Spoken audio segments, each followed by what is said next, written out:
walkthrough video.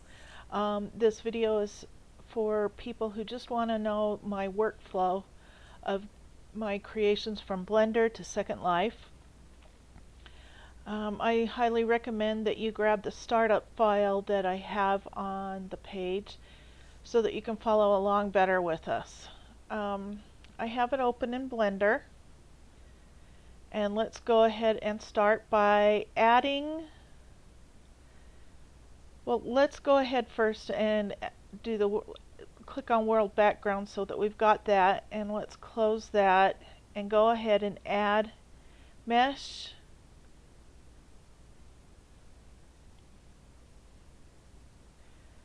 cube, and let's go into edit mode. And if it's not all selected, go ahead and select it by hitting A, then go to mesh, UV, smart UV project, and we're just going to keep the default values, so hit OK. And there you go, up in the right hand window you can see that our cube is unwrapped. We're going to need to make a new image for it so that we can bake our textures. So let's go ahead and do that.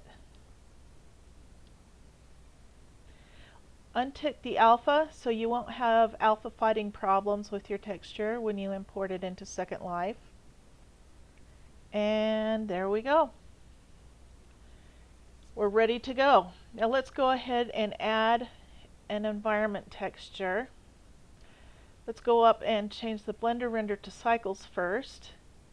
Go down here to use nodes, click that. Next to where it says color here, there's a little button here. Click it and bring up environment texture. Go ahead to the file and click open and go to where your HDRI maps are.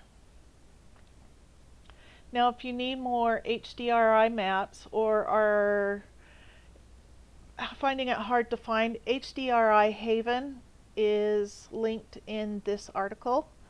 I would suggest going there. He's got many wonderful HDRIs that are, I don't remember if they're open source or public domain, but they're really good to have. So now we've got our environment. We don't have to worry about lighting, so we can delete them. You don't have to, but you can delete it. Go back into your cube, into edit mode, and let's add a material. Click on plus and new, and in this box below where the node editor is, we will have these two nodes. We're going to go ahead and add a texture. So add texture, image texture. Go ahead and open any texture that you have available. In my case, it's going to be a rock texture. And go ahead and connect the nodes. I think that I want to map it a little more. Let's take a closer look at it. Yeah, we want to map it. So we're going to add vector mapping. Go ahead and hook that up. Then we'll need to add an input so that we can get the texture to wrap the correct way. I usually use UV mapping. It works best for what I need. And I'm going to go ahead and scale this to 3. You can rotate it, even move the location of it. It's really versatile and easy to use. Now we're going to add our image that we need to render to. So go ahead and hit add texture, image texture, and this image, if you haven't saved it, make sure you save it to a good place on the desktop. Hit open, desktop, and pull in your image. And now we're ready to get to set up our render properties. Go ahead and go to sampling.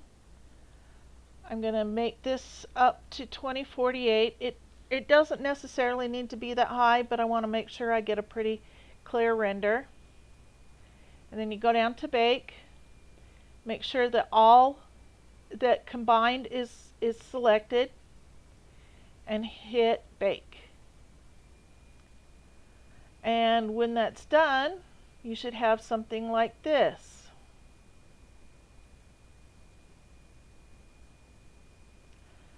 And then you're ready to go ahead and export it to Second Life. So go ahead and make sure your file is saved because you don't want to lose it.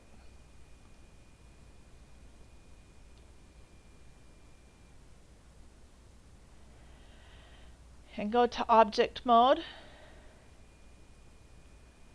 File, Export, Collada, hit Desktop, hit Cube, and hit Save. And we'll pick it up in Second Life. We are back in Second Life, and we're going to go ahead and upload our mesh. Go to World, Build, Upload, Mesh Model, and choose your cube. For this one, I'm just going to accept the default values because it's not that big of a deal. If it was a more complicated build, you'd want to move these down just enough so it doesn't ruin your mesh, but it still looks good. Go ahead into your physics. We're going to choose From File, and we're just going to use the cube physics. Go ahead and click Analyze and calculate your weights and fees and go ahead and upload it. And there you go. Then all we have to do is upload our finished texture.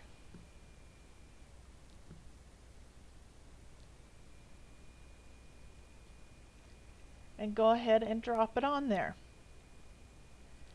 And that's it.